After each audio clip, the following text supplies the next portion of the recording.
thank you for your shepherding, as Paul said. I want to thank you for your leadership. I want to thank you for your presence amongst us. We love you. We invite you to come and be present powerfully, tangibly amongst us now, even as we just gather to hear news and to enjoy one another's company. Lord, I pray you stir our hearts and thankfulness as this evening goes on. I pray that we come out of here filled with joy and hope and a desire to see what you are going to do in the days ahead, Heavenly Father. I pray that we would be energized and we would be filled and excited about what the future holds. Bless you, Lord. Thank you for everything you've done. Amen.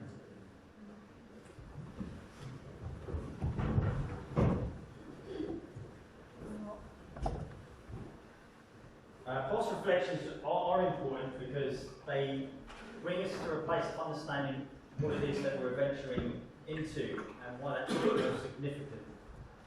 I think I do want to share something about what God has been doing at that time. Now, we've already covered some of that ground just through our prayer and thanksgiving, and I don't mean it to deliver it in the sense of look at us and all that we achieved over this time. I mean it as a means of giving glory to God, who's enabled us as a church family to be at work in this community as ambassadors for Him. And I want to give praise that we've been able to be involved as much as we have been, and probably more than we anticipated for sure. I remember when the announcement was made and we sat in the team on a Tuesday morning and we were sat together and we were like, what does this mean for us? What in the least does this mean for us as a church family? What can we do here? And we thought, well, at the least we can keep the lights on the branch. You know, that was like literally at the least we can do that, to show this community when it got dark at night time that there was still light even in the darkness. But by the grace of God and through actually primarily the tremendous work that has been happening through Nikki and Joe, partnerships were forged, plans were hatched, initiatives were driven, and we were able to keep the branch open, the presence of the church open and active throughout the whole of lockdown, which is significant. For many other church contexts, they've not been able to do that. We just want to, I want to take that as a privilege that we've been able to remain active in such a way within the community. It's taken us onto a new level of relationship as well, with different parts of the community as well, from partnerships with the council to partnerships with the schools to partnership with the food bank to the arch clinic, and that has mainly been through the gifting from these guys, from Nikki and John. And you ever get a chance to see them or say hello to them, just say, you guys are awesome, because they really are. And their wonderful winning personalities and their drive to say, yeah, we do want to do something, we will make it happen, and has carved out opportunities for us to be able to serve. So we will pick up some of those men's service when we pick up the finances later, but that was the real win. The frozen meal scheme, being able to run that to serve vulnerable families, that was significant, and we worked in partnership with the food bank and local schools to be able to do that. And we also had hosted the community fridge, which is usually located in a library, but we moved it into the branch because the library was shut down, and the community fridge, which is usually just used for a kind of greener living initiative, became a support for vulnerable families, which all the community were pouring into, giving food into that fridge, keeping it stocked so that people could just freely come in and take food if they wished. It was great to keep the doors open, not just keep the lights on, and we had an opportunity to engage with a whole new demographic of people that we've never been able to engage with before. So that was a great privilege. I really want to give thanks to God for the way that we've been able to pastor. Now, not every church, as you well know, if you belong to a church, we know that we're not perfect, we don't do things perfectly, but we strive to do things well. And one of our hearts was to be able to pastor well. And I just want to give thanks to Dale and to the life group leaders for the pastoral care team that was established, who are making phone calls to people, checking in with people. For all those people who were not involved in any of those contexts and were still knocking on neighbours' doors and checking in and getting shopping runs in and not making a sound about it, we just suddenly heard about it. you guys were wonderful. From the bits that we formally organised to the bits where you just behaved as ambassadors for Christ, as family to one another. And Fallen Bridge in Need, that Nick and Lydia kicked off. From the Falling Bridge in Need as well, that Nick and Lydia drove and initiated a project that gathered how many volunteers into that, Nick? It was hundreds, wasn't it? So many people across the town community serving vulnerable families, getting shopping out, there lots of logistics, lots of vehicles picking up food deliveries going out, lots of people available in 5 minutes. And Nick says, what a privilege it was.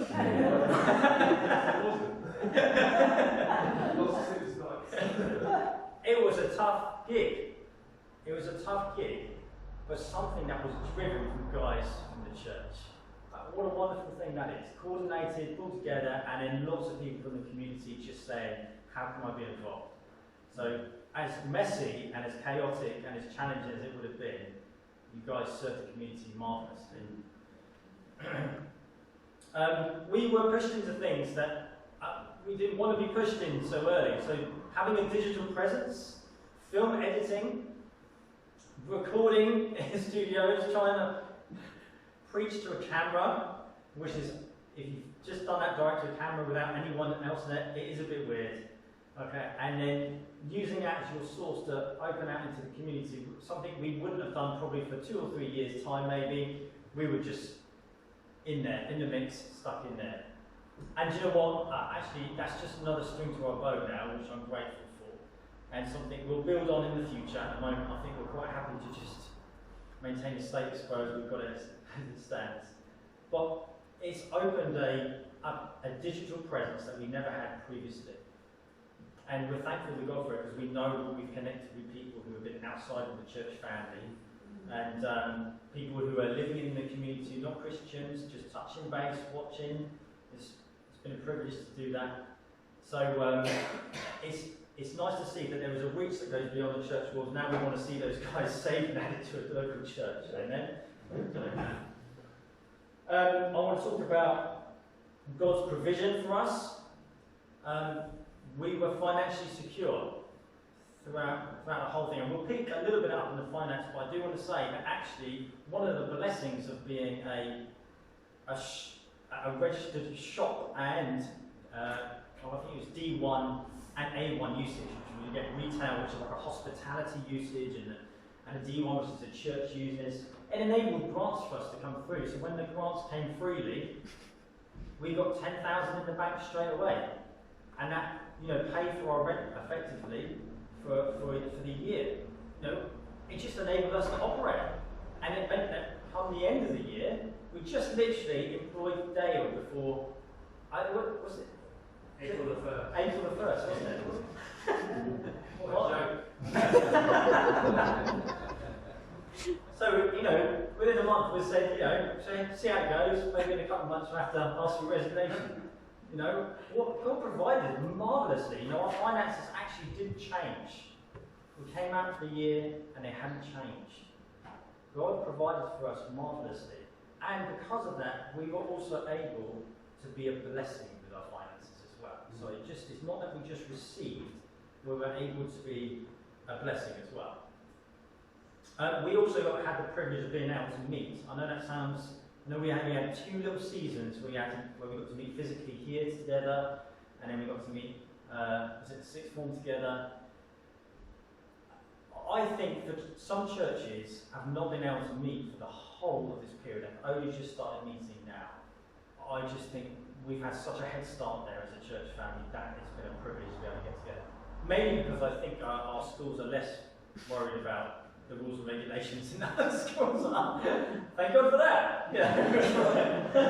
We're able to meet. Hallelujah. And the privilege of having new people added and joined. Gail and Roger, you guys joined a life group in the middle of COVID. That's amazing. And yes. Yeah. You were joining a life group before you first met anyone. It's a different experience, but it's been fantastic. Because when you were saying prayers, I would say that it's lovely God guidance here, and I wanted to say thank you so much because everyone's been so welcoming. And as I say, we joined a life group, didn't know anyone, but it's lovely being here, and the I just actually kind of say thank you, Gail. That's a privilege to have you guys here. It's great. And I think really over that time, what it does some of that time has allowed us to start dreaming and start thinking about what God is speaking to us. I think that's a good thing. I think we were never thinking any time during the time, how do we keep it flowing? We were thinking, what is God doing? What is God speaking to us? What can we be dreaming about? What are we going to be pressing into post this time? What can we start implementing now that will serve us when we come out the back of lockdown? And of course, some of the things like the fact that next week when all our life groups start, we have one starting in Downton. It's not we're having to just wind things up as a church family and start thinking about those things in the new year. We're already on the go, and that's a great privilege to be able to think that God has been speaking to us. We've been initiating things in response to God who's been speaking to us, and we're able to think a lot forward, a lot earlier, because of the way that God has been speaking to us. It's a great privilege to be able to do that as well. So with that in mind, and guys, do feel free if I miss any prophetic words.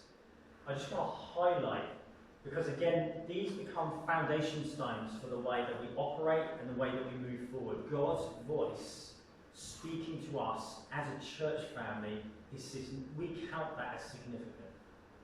That shapes how we go forward. Yeah. And we don't dismiss those things, sweep them on the carpet, and just say, well, I really wanted to do this. I'm going to press on. We say, well, God's doing this. What does this mean, guys? How should we react in a faithful and obedient way to what God is speaking to us? What can we start implementing now? What should we be looking ahead in the future? So these were the prophetic words and reminders that really came out over the last 18 months to us as an eldership team. So firstly, Mick Taylor's word to us was about local and global impact. So we're kind of treading into that territory with Downton in terms of local to pioneer. Our second vision statement is to pioneer and establish new communities of believers. Thanks, no, it's good. When your pastor doesn't know the vision. But we also are feeling now a responsibility for the nations. And we never really understood what that might look like, and we're still exploring what that might look like. But just sow a seed and say that one of those streams or avenues might look like the way that we draw alongside people like Joel and Hattie. So local and global impact, those prophetic words. Not a country lane, where apparently you may look around Fordham Bridge and you may see lots of country lanes, and if my wife, she gets really annoyed that most of them have holes in them. But the prophetic words were not a country lane, a single lane, but a 4-lane motorway. It's a strange thing to think about Fordham Bridge, but I think the general gist being is that we should be expecting a lot more traffic coming through here, more than we'd anticipate in a usual rural context. I think we should be anticipating that there is a heavy coming and going. And so that's exciting in one sense, because we're going to be receiving, I think there's going to be traffic that comes through, and also we're going to be sending. So we're going to be sending people on their way as well. So I think that is something of significance to us. We want to be a sending church, and that's something we want to be working towards. There's something to be expectations. So there's a little bit of busyness. Oil jars, Elisha and the widow. That's another prophetic word we've been thinking. So the general gist is that the oil jar, Elijah says, go and gather as many oil jars as you can, and the widow does so, grabs all of the neighbours, etc., and the provision keeps coming into each oil jar, until the oil jar, all jars are all filled, and then the provision stops. And the prophetic word for us as a church really was to keep bringing the oil jars, so the provision keeps flowing. So it's not just we're happy and content with where we're at. It's about what does God have for us next to do? What do we need to keep bringing before God in order that He may continue to provide? And then we're not thinking we're settled with that, we're going for the next thing in the Lord. So it's a bit of an adventure together. We've had words spoken of us from early days that we are significantly significant. That we are ascending Antioch Church. That we are to have influence in the community. Recently, that God is going to add quality quality people, quality couples to be added with gifting to the church to enable us to keep producing oil jars and keep extending kingdom activity. And lastly, I don't want to pick this one up. Lately in an elders meeting with some of the guys who have apostolic oversight responsibility for us came, met with us, prayed with us, and they had a picture of a velodrome.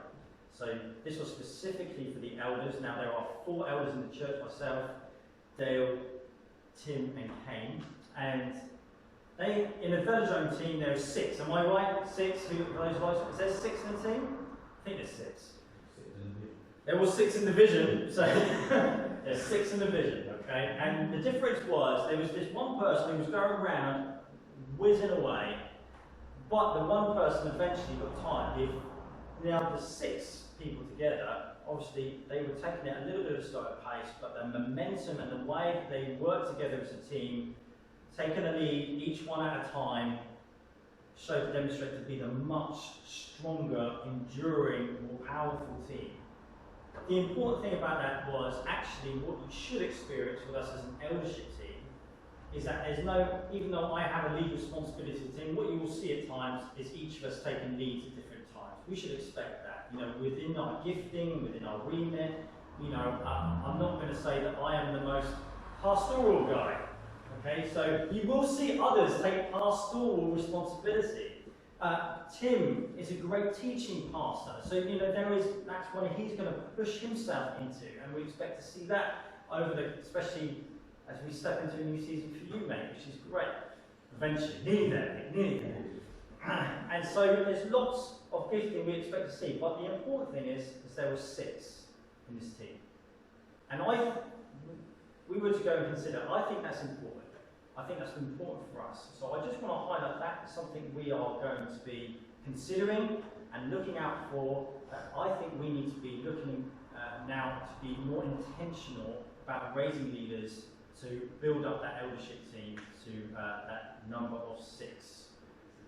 So I'm just letting you know that that is a seed sown and that's something we can be expecting. And of course we'll be diligent and careful and just looking to God about his leadership and how that works and how that operates. But that's something we can be praying for us personally as an eldership team. Wisdom for increasing our leadership team. Okay.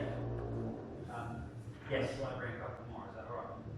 Oh, yeah, Just 2. you jump up. I think so Paul mentioned about the discussion we had early days of lockdown about leaving the lights on.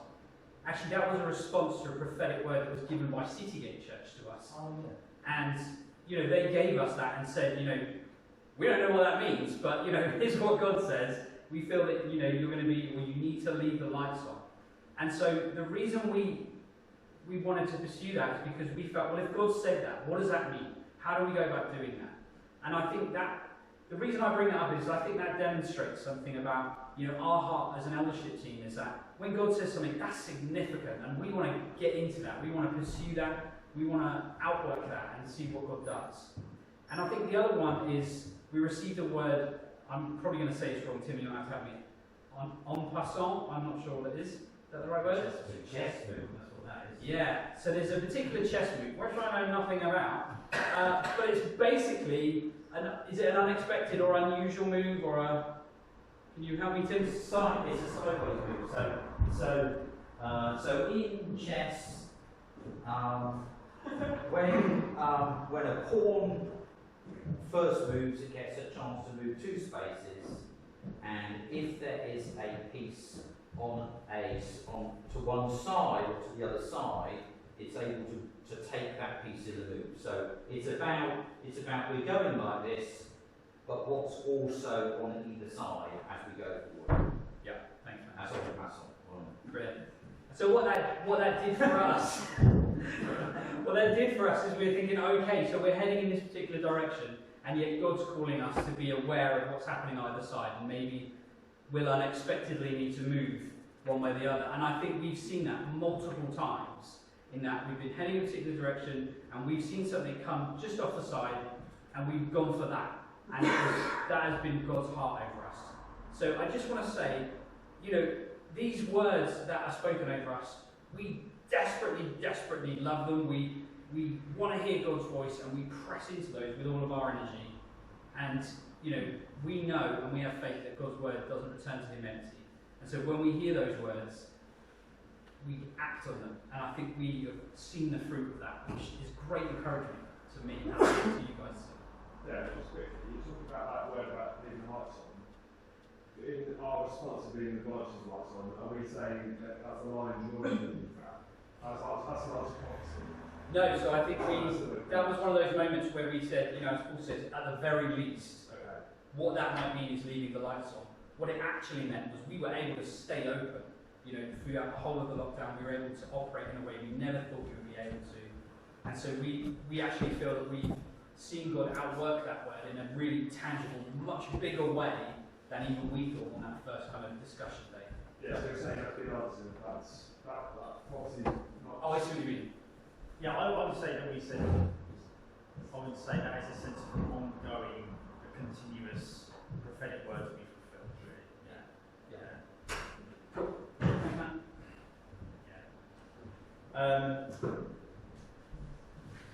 So that, we've spent quite a bit in just that first section. I hope that we get from that is first, we want to honour God the way that he's just been with us through the past and throughout history. We are serious as well about God's speaking to us and responding faithfully to what God is speaking to us. That pushes us into our present happenings and into our future hopes. So we'll endeavour to be a little bit quicker through the other two sections, guys. Okay, just like what I think. That if we're going to take the most time on anything, that was the winner. Okay, present happenings. Okay. So I'm just going to invite Joe. She's just going to really just share kind of some of the practicals of the current operation, what's happening now, particularly relating to community activity. I need to hats on. Okay. So, back up and running at the branch, which is nice. So Nikki is kicking off Grow, which Paul is also going to be running alongside Darren. Darren done Alpha with us as a church, so that's quite exciting to see what's going on there, really. But those guys are going to head that off. That starts on Monday, and we've got some guys from the church attending it, and we've got some people from the community also signed up for it, which is great. It is a brand new initiative, so it feels a little bit, unknown. But if anybody wants to know any more about it, do speak to Nikki, because she's all in the know about it.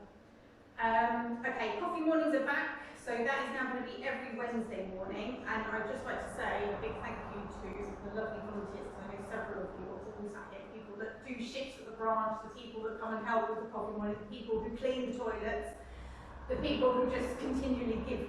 So thank you so much, because we can't do it without everybody helping. What's been great about coffee morning is I managed to drop in on last week, and a couple just strolled in up the high street. And then again this week, some people came up the high street, and it's really great and exciting. And also just to encourage you, it's a really great opportunity just to message all your friends and just say, hey, £1.50, cake and tea. They come. It happens. It was when you were on shift, it was a very generous portion of the show. Also, Little Buds, so Alice has continued with Little Buds. We only had to shut down when we got to tier, but any opportunity to get that back up and running, which is our parents and new parent, or parent of a new baby, should I say, because you can be an older parent of a new baby, you know what I mean. But she's doing a great job drawing alongside parents, and it's just been really encouraging seeing actually them sharing the group with other people on social media. So it's not us pushing it, it's them saying, oh, this is available. Somebody said, does anybody know of a mum and baby group or somewhere I can go? They're the ones saying, oh, you should go there, it's really great. And I'm like, thank you, Lord. So yeah, that's great. And just to encourage you guys just to keep praying into all those interactions that we get with those people. The people that just walk in when we're on shift, generally in the shop, but also those guys that we're seeing regularly that come into contact with us, that we get to develop relationships with. Which leads me on to CAP. So I'm going to be doing the third Cap Money course. So I managed to do 2 online during lockdown, which was great and was really encouraging because we got to literally serve people across the UK with that in that medium, which was great. They all got sent little goodie bags off to their houses so they could join along and do it with us. But I'm actually going to do a physical Cap Money course which starts on Thursday. And the Cap Money course is literally, I'm gonna advertise it, this is what I do. So it's for everybody. So even if you think, I know about all my finances, or maybe you're a bit of a head in the sand kind of person about your finances, it's just good just to have an overview of it, and the system is so good and so simple. So just to encourage you, if anybody is interested and would perhaps like to find out more, please speak to me. Maybe you want to be involved in Cap Money, speak to me. And maybe you just want to drop in. So I've already got 3 sign-ups, which are just people in the community that are joining us on Thursday. So if anybody wants to come along and be part of it and find out any more, you're more than welcome to. Thank you. You did a great job, eh? Yeah, this is good stuff. Okay, just want to pick up some of the changes made in our present happenings, really. So I just want to flag Ashley's here and not fallen asleep yet, Vicky. Well done. She's come straight off shift. That is superstar. Well done. We had the pleasure and the privilege of appointing Vicky to being Kids Work Coordinator for LLCC. Brilliant. Well done. That's a nice new change for us as a church family. And I'll talk about some of our future hopes as well in regards to that, because Vicky needs more team members added, don't you, Vicky? Yes. We're going to talk a little bit about that in a bit.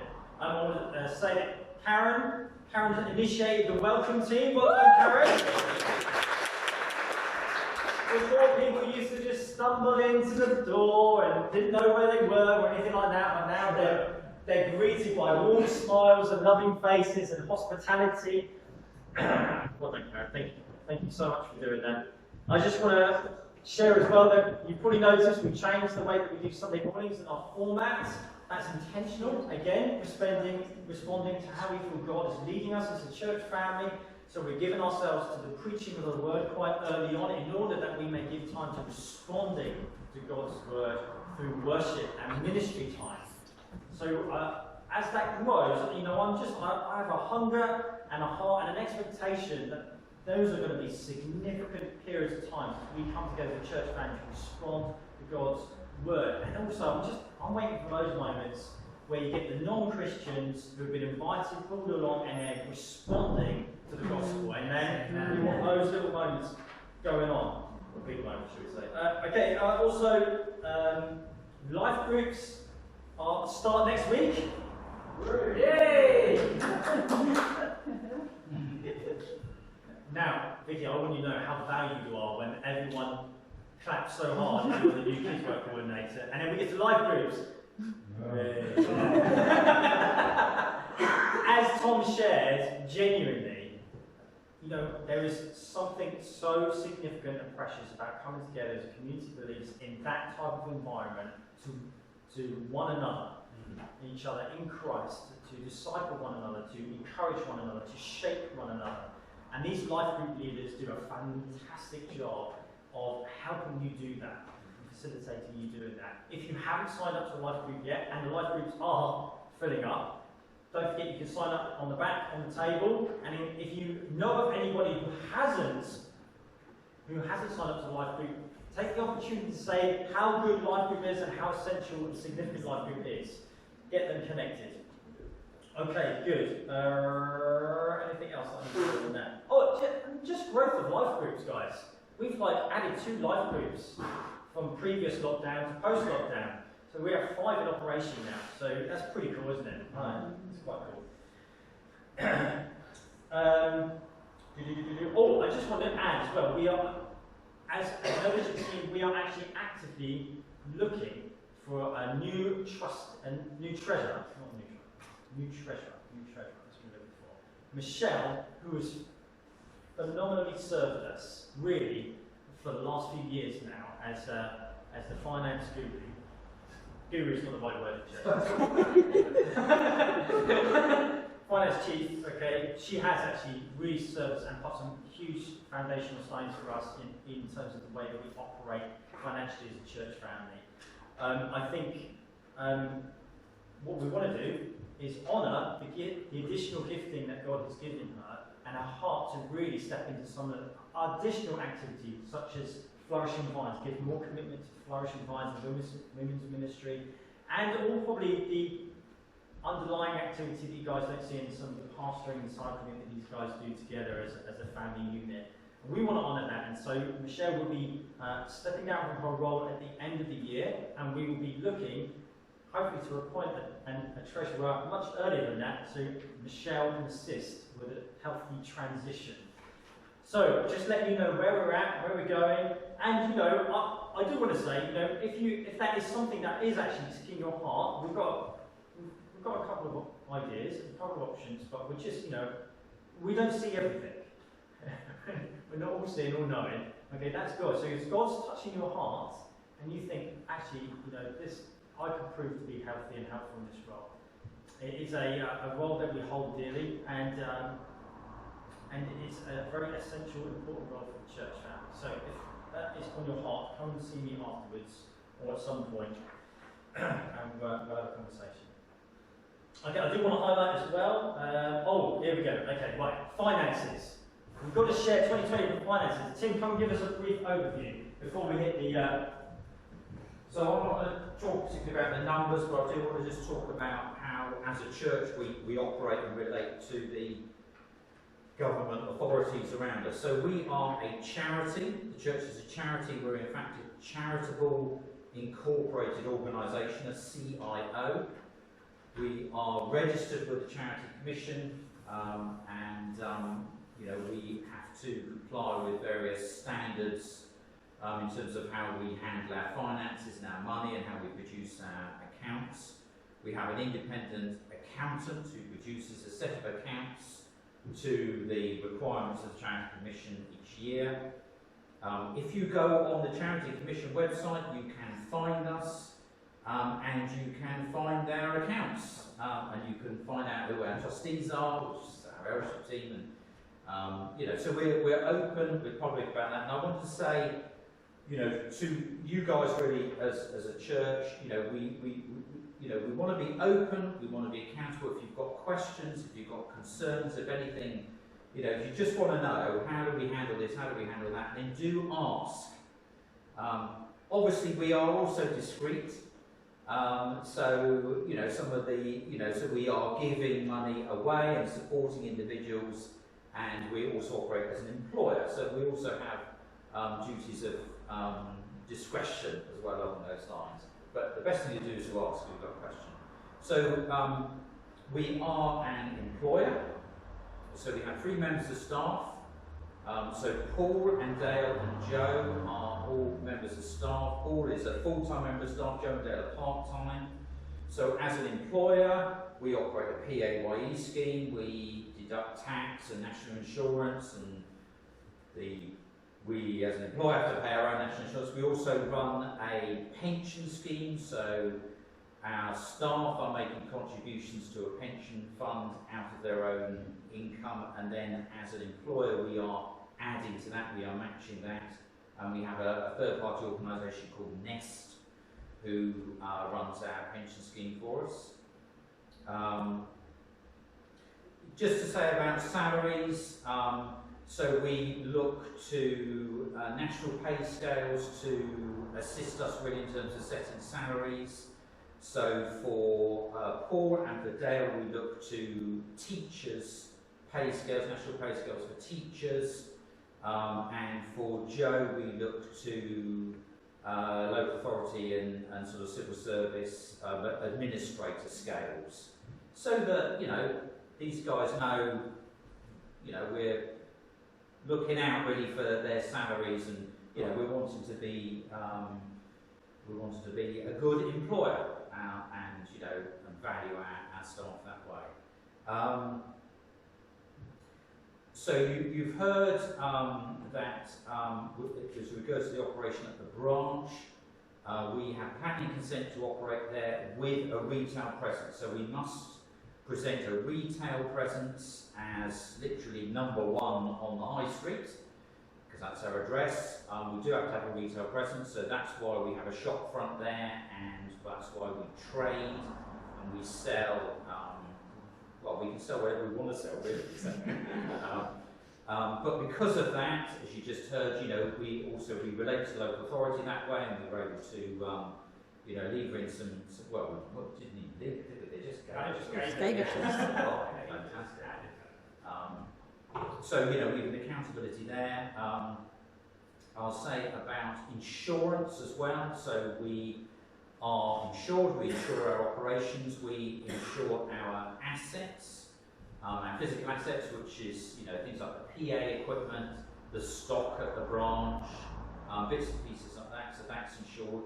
But we also carry insurance for as an employer, so we have employers' liability insurance, and that covers not only those members of staff that we pay, but it does cover people when they volunteer.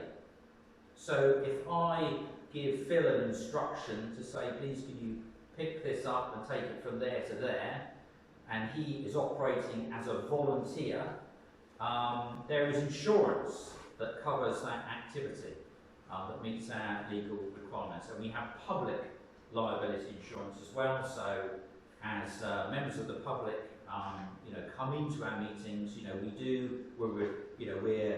we're conscious of our liabilities really, and take that into account. It's that kind of thing. I mean, the other thing as well about being registered with as a charity is that we're able to operate a gift aid scheme. So the government is very generous and says that if you are a UK taxpayer, you pay UK income tax, and you give of your taxed income to a charity, as us, we're a charity, then the government will pay to the charity the tax that it deducted from you. Which basically means if you give a quid to us, then we can claim another 25p from the government. So that goes a long way to the income that we receive. So if you are paying UK income tax and you're not registered with us for gift aid, please consider registering us for gift aid and allowing us to increase the value of your giving in that way. Any more questions on that? That's fine. So I just want you to know, we're open, we're accountable. The other thing I want to say is, a huge thank you. We look to God as our provider for all of our income. But we're aware, of course, that as believers, we are instructed to be generous and to be givers and to give in to the church. So, we want to thank you for your faithfulness in giving to us, and thank you for your faithfulness really in being obedient to the Lord and providing that. And we thank you for that, and we pray that God will bless you as a result of that, and we know that God does bless you as a result of that. So it's this, we have this kind of peculiar triangular relationship, don't we, where we're not really appealing to you to give money to us. We're saying be faithful to God and obedient to Him, and give your earthly wealth to where you're receiving your spiritual supply. And again, you've got any questions about that, ask me. You're going to go through some of the numbers, yeah? I am, mate, yeah. Yeah, good man. You stole some off under, it's fine. Okay, right. I'm pleased because I was not good at maths, but I produced a pie chart bit, the tiny writing. I'll try and help you with the tiny writing if you can't see it. It's a great slide. I don't produce pie charts very often. Okay, so on the left-hand side we have our total income, which was 120. This is year 2020, by the way. So working for the church's financial year runs from January all the way through to December, and our total income for that year was 123,685, and our total expenditure was 99,488. Now, I just want to do pitch in here and say So I say total income, yeah, total expenditure. I didn't want to pitch in to say it was such an unusual 18 months, okay? So when we were budgeting and when we were planning for all of these things, you know, the pie chart doesn't really reflect where we wanted to put our finances in one sense, okay? They all got shifted and jumbled around as we had to reorientate some of our priorities. So as you can probably see, that a majority of our expenditure goes out on our employment, sorry about that, and then 17% goes into running costs, and I've got there, as our budgeting kind of breaks that down, that is stuff like equipment, advertising, marketing, our rent for Burgate, URC, here we are tonight, professional fees, subscriptions, insurance, hospitality as well, and things like broadband, internet, all that kind of stuff. That goes into the running costs bracket. Now, even though training says 0%, there was a tiny bit of training, it's just counted it as 0%. I don't know why it says 0%. There was a tiny bit of training that happened, but usually that is our investment in people accessing courses that help them grow in their faith and their gifting. Of course, nothing was really running throughout the COVID period, so we couldn't just point people into a particular direction. The other thing is that Commission had only just started rebuilding a brand new training program, and so we really wanted to see that established and set in stone and then feeling good before we started saying, hey guys, let's get you connected to that stuff. And what's incredible about that is that we do have already 5 people on their training courses this year in September, which I got a lovely personal email just saying, hey, you guys are great at sending people on training. I like that kind of email, and I'll take credit for it as well, even though it was nothing to do with me. The branch takes up 16%, so we account for the branch in terms of its really kind of the running cost duties of the building, really. So that's your rent, your equipment, light, power, heating, rates, stock, all of that stuff comes into play when it comes to the branch.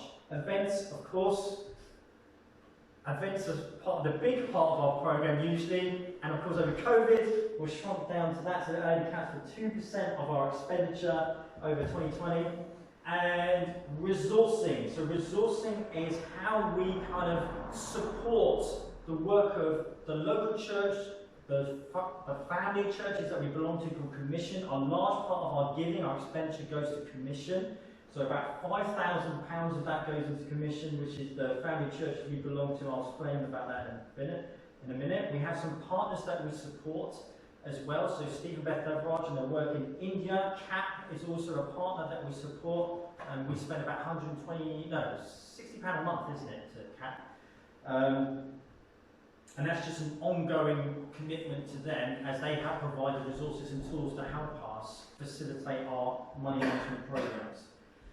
And that also resourcing includes things like when we resource worship and PA, and we resource youth and kids work, and we have a contingency in there just in case we need to draw on anything other that doesn't fit in one of those boxes, and an evangelism budget that we have as well.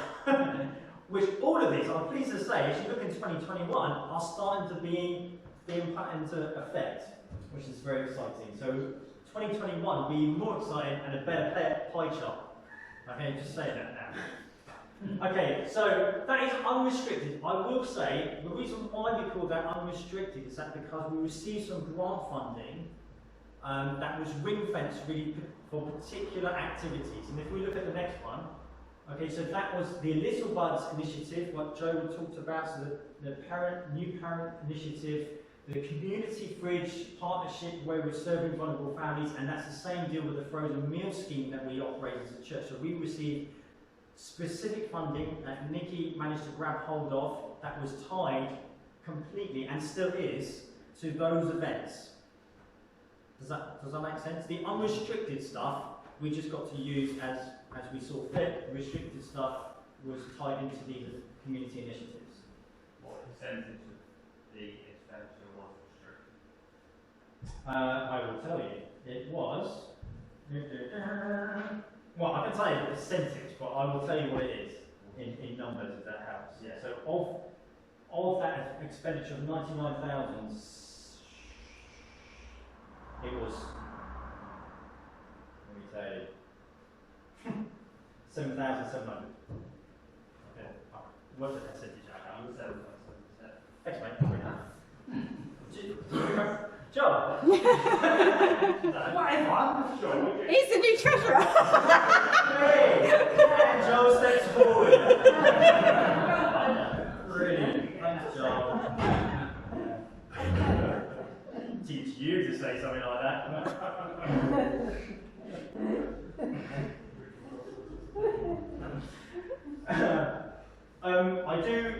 I do want to share this though. As Tim said, I just want to pick up total income really.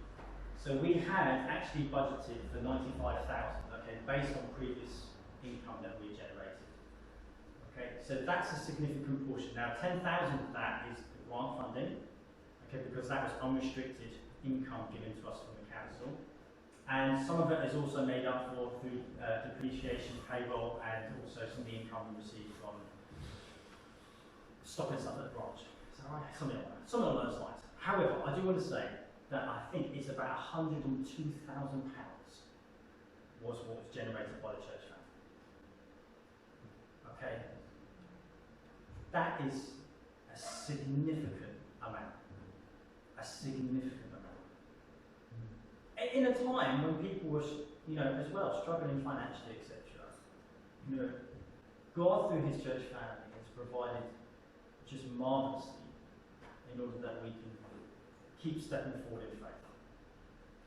So I just want to, say a big thanks to you. And if you wanted to give an idea as well, the gift aid of that 102,000, 18,871 is what we reclaimed. So gift aid is significant. If you haven't, tied it, it's just a bit of paper that enables us to claim. Okay, so hopefully that should give you an understanding of where we're at. I think, currently in the bank, I did have a check today, so we have £23,000 in reserves. We haven't touched that for a long time, and we have about 50,000 standing in the bank at the moment. Okay, so that floats around at the moment. Currently, it's just been floating around that area for now. So, the church in one sense is incredibly good, but what that enables us to do is not think, that's great, let's sit on that. It enables us to think, how we move forward as a church family and the continued investments that we go through. So you entrust us that financially, those finances to us as eldership. We hope to do our diligent really in stewarding that well, and part of our stewardship is pressing on and forward in faith with it. So thank you guys for all you do. We're just coming back up. Yeah, I'm just going to say a quick word about investment as well. So we use a company called Stewardship, that's where we put our investments. They are a Christian organisation who lend money out to other churches and other Christian organisations, in terms of mortgages and things like that. And so our funds that we're not, our funds that we have on deposit, as it were, are being used to advance the kingdom, in other organisations and things like that. And, the time will come when, when we want to borrow funds, and we'll go to stewardship at that point and, the flow will be reversed. So, again, we're trying to be responsible with our finances, and make sure that, they're being employed by the kingdom as much as possible. John, do you think the pie charts could be improved a little bit? Colours, definitely colours. The colours, you think? As 3D. Good. I'm just checking all the guys who are responding. Can I speak to you afterwards? I think they look great. Thanks, Michelle. Brilliant. Projector that lets you down, mate. Thanks, mate. I appreciate that. Okay, I think we can move on from finance. I will open at the end for questions. I am aware that because we haven't had a family meeting in such a long time, we've got so much to impart to you guys and pack in, and yet I am conscious about just discharging information that eventually just, gets. So we'll try and move through this quickly and try our best to finish as close to 9 as possible. We may have to leave the video. Okay, so I just want to pick up on joinery. For those guys who might be new faces, and great to have you. Joinery is basically our vision and values and our theology all combined into a booklet that helps you just kind of engage where we're at as a church, what we believe, and helps you kind of tie yourself to the DNA of the church family a little bit. And so that's a really important process for us. One, it involves you grabbing hold of our joinery document, having a good read through, and kind of writing down all your questions. Two, it involves an elder coming and spending time with you, and really just getting to know you, getting to know your heart, your vision, what God's doing in your life. And we value that as an important process because it helps us think, how can we serve and support you in your growth and your journey with God? But it also enables you to ask those questions about the church that you might not, on a Sunday morning, get that 5 minute over a cup of tea. It's not the time to be able to do that. This is an intentional, creative opportunity for us to kind of, ask one another questions and do it in a really healthy way. So my encouragement to you, if you haven't done that, and you haven't got a joinery document, come find me. I will make sure you get sourced with one. And then, take the opportunity to meet with us as an eldership team and go through that process as well. It's really cool. Okay, and also, I do want to talk about commission, really, our relationship with commission. I think that is very important when we see in the New Testament church model, elders being appointed to oversee local churches. Those are being done by apostles, and apostles have the oversight responsibility. So elders are accountable to an apostolic oversight. We value that so very highly. Okay, so us as an eldership team, not only are we accountable to one another, but what we do say is we are accountable to an apostolic oversight that we are kind of connected to in vision and value. And commission is that the family of churches, which really represents the apostolic oversight for us, and also presents a wider church family that we are part of. And it is across the nations in India and Spain, Portugal, Brazil, UK, USA, lots of commissioned churches across the globe, and we are one of them. And it's a privilege to be part of. When we get rolling next year, we'll have Connect Festival where all these churches come together, commission family, we hang out, we do glamping, really, isn't it? I think that's got to be glamping, isn't it, really? We do tenting quite well. I don't want to say tents.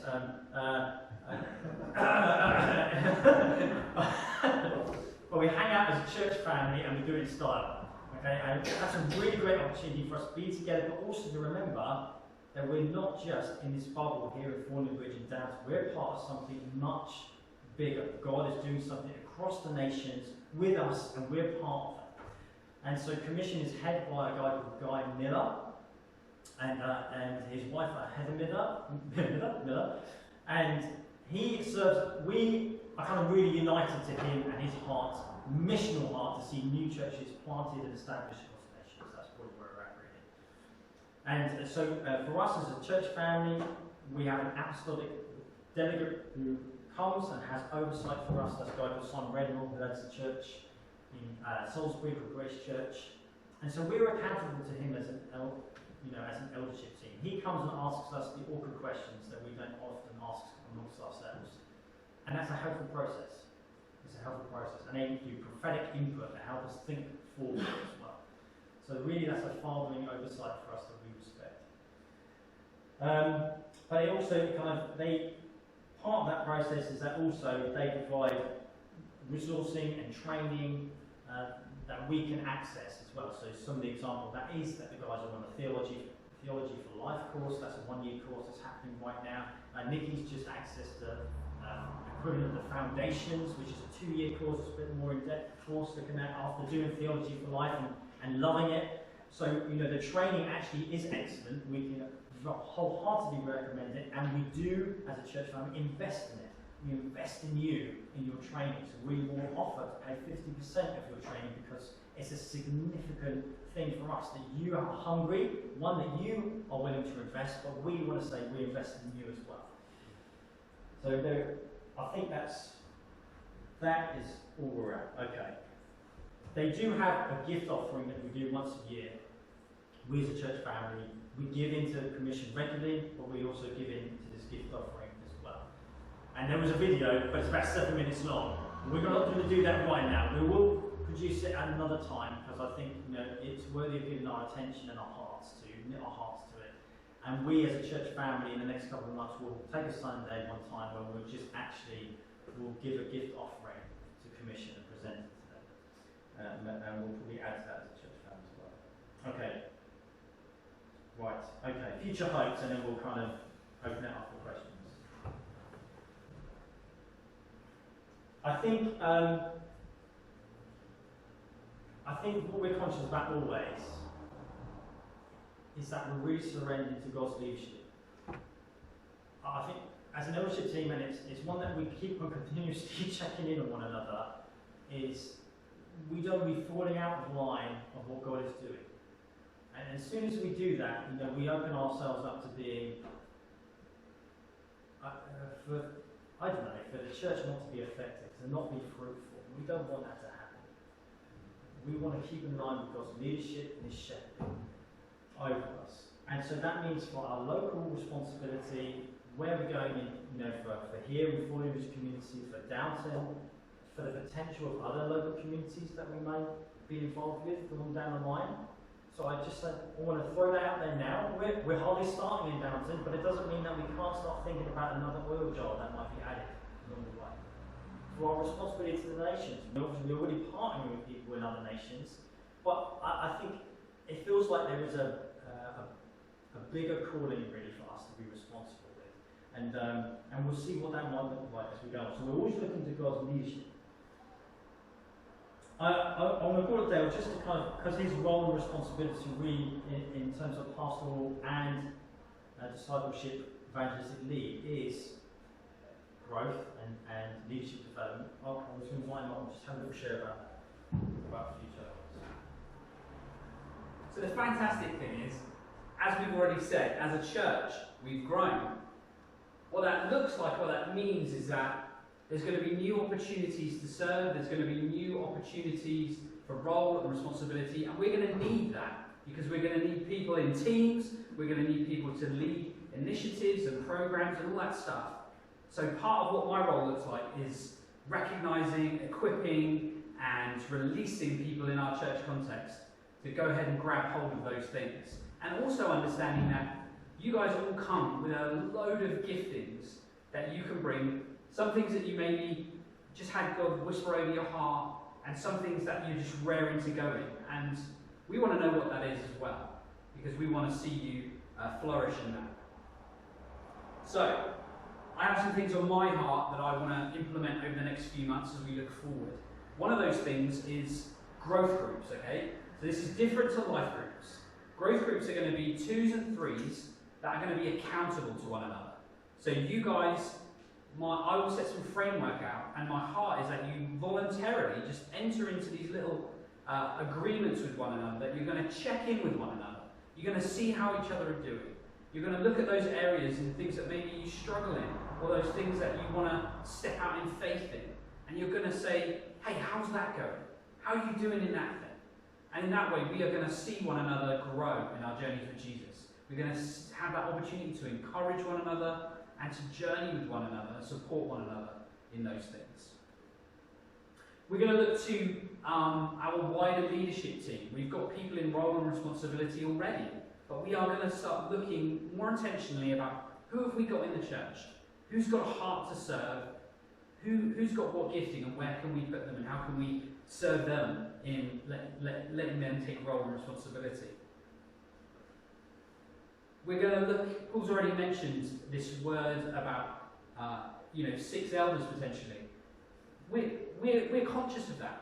We know that as a team, what we want to be doing is raising up godly men who will, at one day or another, take that role and responsibility of elder, and maybe they go out and serve other contexts, and that fits into that part of our sending heart as a church, or maybe they serve in this context as an elder.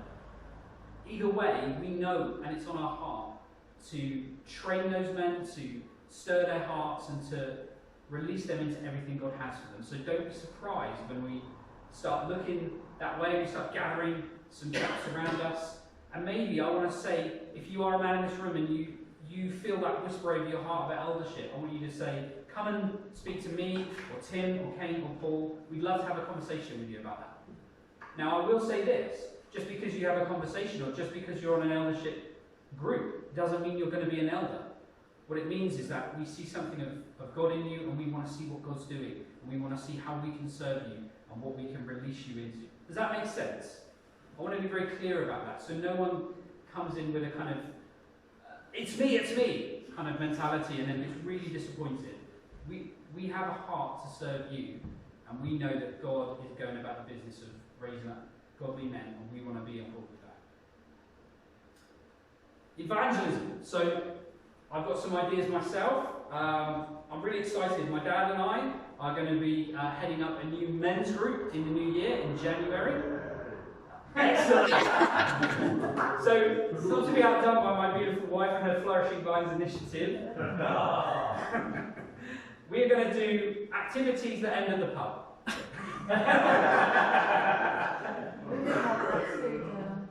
Not on the third Sunday of the month, no. So the heart behind that is really, we are going to fellowship with one another, we're going to build one another up, we're going to hang out and have fun over an activity. The first one, we're hoping to get a Skittles night up together, and we're going to end at the, we're going to end at the pub, we're going to have a pint, and we're just going to hang out. But here's the thing, what we want to do is be inviting our friends along, okay? So that's people that we know that maybe don't know Jesus, that we think, do you know what, let's just come and hang out together. Let's just have some fun, some fellowship, and maybe over a pint we get to talk about big stuff, okay? Because that's what can happen. Added to that, we have, people in the church who are connected to people in the church, outside the church, who could be involved in that. We have some ladies whose husbands we could be getting hold of and saying, why don't you come and hang out with us and be a part of what's going on? Does that make sense? Again, if any of you guys are really excited about that, come and see me or Dad. We'd love to have your input and involvement in that. So let's get that up and running. We've got Alpha starting in the new year again. So praise God, we saw someone saved and added to God's kingdom out of Alpha this first time. Yes, the first time we did it online. That's the crazy thing. When we thought, I went into thinking, I don't know how this is going to work, God. And God just absolutely smashed it. So it's still to be kind of decided. I appreciate you guys' prayers for wisdom over myself and Paul and the rest of the leadership team as we work out, are we going to do online or are we going to meet physically? How's that going to look? So our plan is to run it in the new year. Again, guys, I can't do this on my own. If you guys have got a heart to chat to people about Jesus, to give them room to share where they're at, why don't you give me a shout and then get involved with Alpha? I want to end with this. Paul's already mentioned training. If you've got a heart to get to know more about God, to study theology a little bit, to just advance in your kind of understanding of the Bible, let one of us know. We want to be involved in that conversation with you. Alright? We can't always, like Paul said, we can't see everything. So there may be times that we'll come to you and say, we think this would be good for you. It's much easier if you come to us and say, I'm excited about this. And we say, great, let's do something about that. Okay? Finally, this is what I need, your ideas, okay? So evangelism, I want to know what you guys think. I want to know what stirs your heart. I want to know what God's saying to you, because then we can work together and we can get new initiatives up and running. So I can come up with stuff all day long, but if God's actually laying something on your heart and stirring you, I want to know about that, because we're more likely going to run with that. Does that make sense?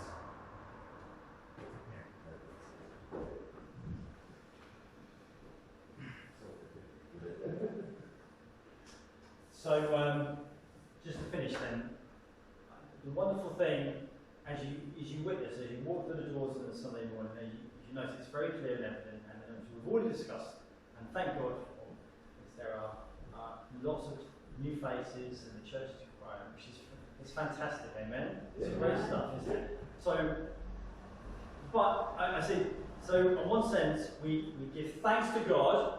And we give thanks to God and we say, but that also it's going to bring its challenges. I'm just going to say. So we're now looking, for Dan and I, we're looking at a new phase of growth for us as a church. And what the heck that means in terms of some of the practical challenges that may pose for us as a church family. And I think really a couple of the key areas that we're kind of identifying at the moment is one, is our leadership team, as we were talking about. Two, also the kids work team. So that at the moment is a key one. And I remember, I think New Forest District Council, right, they gave their kind of plans for the winter. So plan A is, get all the young ones and the older ones kind of buffed up in their vaccinations, so it all kind of hopefully prevents, lots of people going to the NHS effectively. Okay. But if the NHS do get overwhelmed, then we shut things down. Okay, and I'm just going to say, that makes sense to me. As a nation, we were saying we don't want the NHS to be overwhelmed. Okay, so this part, we want to be honouring to the government in order that the NHS don't get overwhelmed, because we value these precious workers. And it's the same for kids work. We don't want the kids workers to be overwhelmed. And guys, I don't know if you've looked around the church, but the pleasure is there was lots of young guys running around, and that is just fantastic. It really is. But these kids workers, they're going to need support to serve these young people and draw alongside these young people. So we're going to need a few more hands on deck. And this is not just about now, this is about us planning for future growth as well. The sooner those hands are on deck, it's amazing when you think, new family added, brilliant, 2 parents, 4 children. Suddenly, logistically, that presents its challenges, doesn't it? Okay, and so we want to be honouring to the guys who give their hearts and souls really to serving on a Sunday morning. We want to give them the support and help they need to provide something that is not just about facilitating, it's about serving and journeying with these young people, because they need discipleship and know how to walk with Jesus and how to live out their lives for Jesus, even at young ages. I think about my kids going to school and how it is so important that even by the time they get to school, they've got embedded with them some sort of rock-like faith that enables them to make good decisions, build good friendships, be witnesses for Jesus, all of those things, because they are vulnerable times. So we're going to need hands on deck, guys. And so if it's not you, but you think of someone else, you think, actually those guys would be perfect, then give them a prod. Or if God's stirring your heart now, also just, either see me or see Vicky, and maybe help pick up some of those brains. That'd be awesome. Right. Other than that, I did forget to mention, so as part of commission, just an additional role I will share, because I do think it's important, because actually it's a responsibility for us as a whole church in a way, sometimes that I might get released. So I am also part of the team, even though we have an apostolic delegate responsibility. So Simon comes and looks after us. I also am part of that team that now helps care for other local churches in our commission family. Local churches, by the way, just on the doorstep, just surrounding areas. Okay, so, I want you to be encouraged by that, because actually, by extension, what that means is that we have the privilege as a church family by helping to serve other local church families. And just think, I think that is part of the remit as well for us as well. I do believe that, that we have a heart, and God has given us the resource, the manpower, to be able to serve and support other local churches. So, something to be praying about. Good.